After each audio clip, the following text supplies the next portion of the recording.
What's up mga lods? Ayan, magmumukbang na naman po tayo. Kaya tara, samahan nyo ko mga lods ko. Ayan.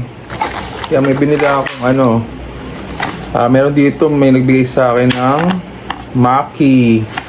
Tapos, bumili ako ng butter chicken. Ayan, sarap nito mga lods. So, ayan, sarap. Look mga lods. Oh. Yummy mga lods, tara samahan nyo ako, magmukbang na naman. Ayan, tara kain mga lods. Ayan, nagugas muna ako ng kamay bago kumain. Tapos, ayan, papak tayo mga lods.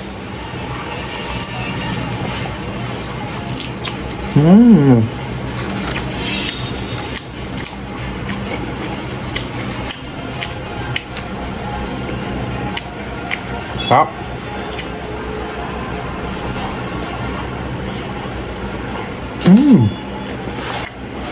Good.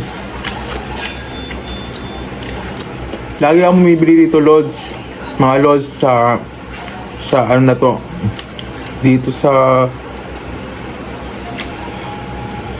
saan ba to ang tawag dito? Sa ano nila, sa tindahan nila, sa resto nila. Kasi ang sarap talaga ng manok na to mga lods. Ang sarap ng timpla nila. Sa lambot. Kaiba mga lods. Favorite nyo po ba tong o gusto nyo po ba itong butter chicken? Comment below naman kung gusto nyo rin yung gantong luto sa chicken, yung butter chicken.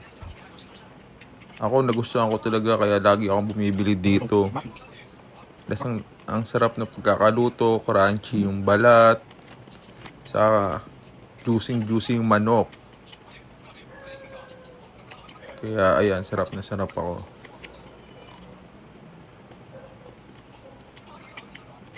Panalo yung lasa nito mga lods.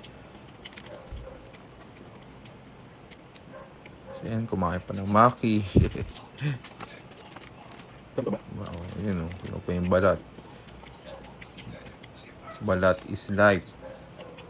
Di ba yun yung masarap sa fried chicken, yung talagang crispy yung balat with juicy pa. At ayun na mga lods, naubos ko na siya. Ang sarap niya mga lods. Panalo tong butter chicken na in-order ko. Ayan. Anyways, gusto magpasalamat sa aking mga supporter, followers, na laging sumasubaybay sa aking mga reels at video at nag-share. Maraming salamat sa inyo mga lods ko ha. Huwag kayong kasawa. Love ko kayo always. Okay? Hanggang doon na lang muna. See you on my next video. Bye-bye! Don't forget to subscribe!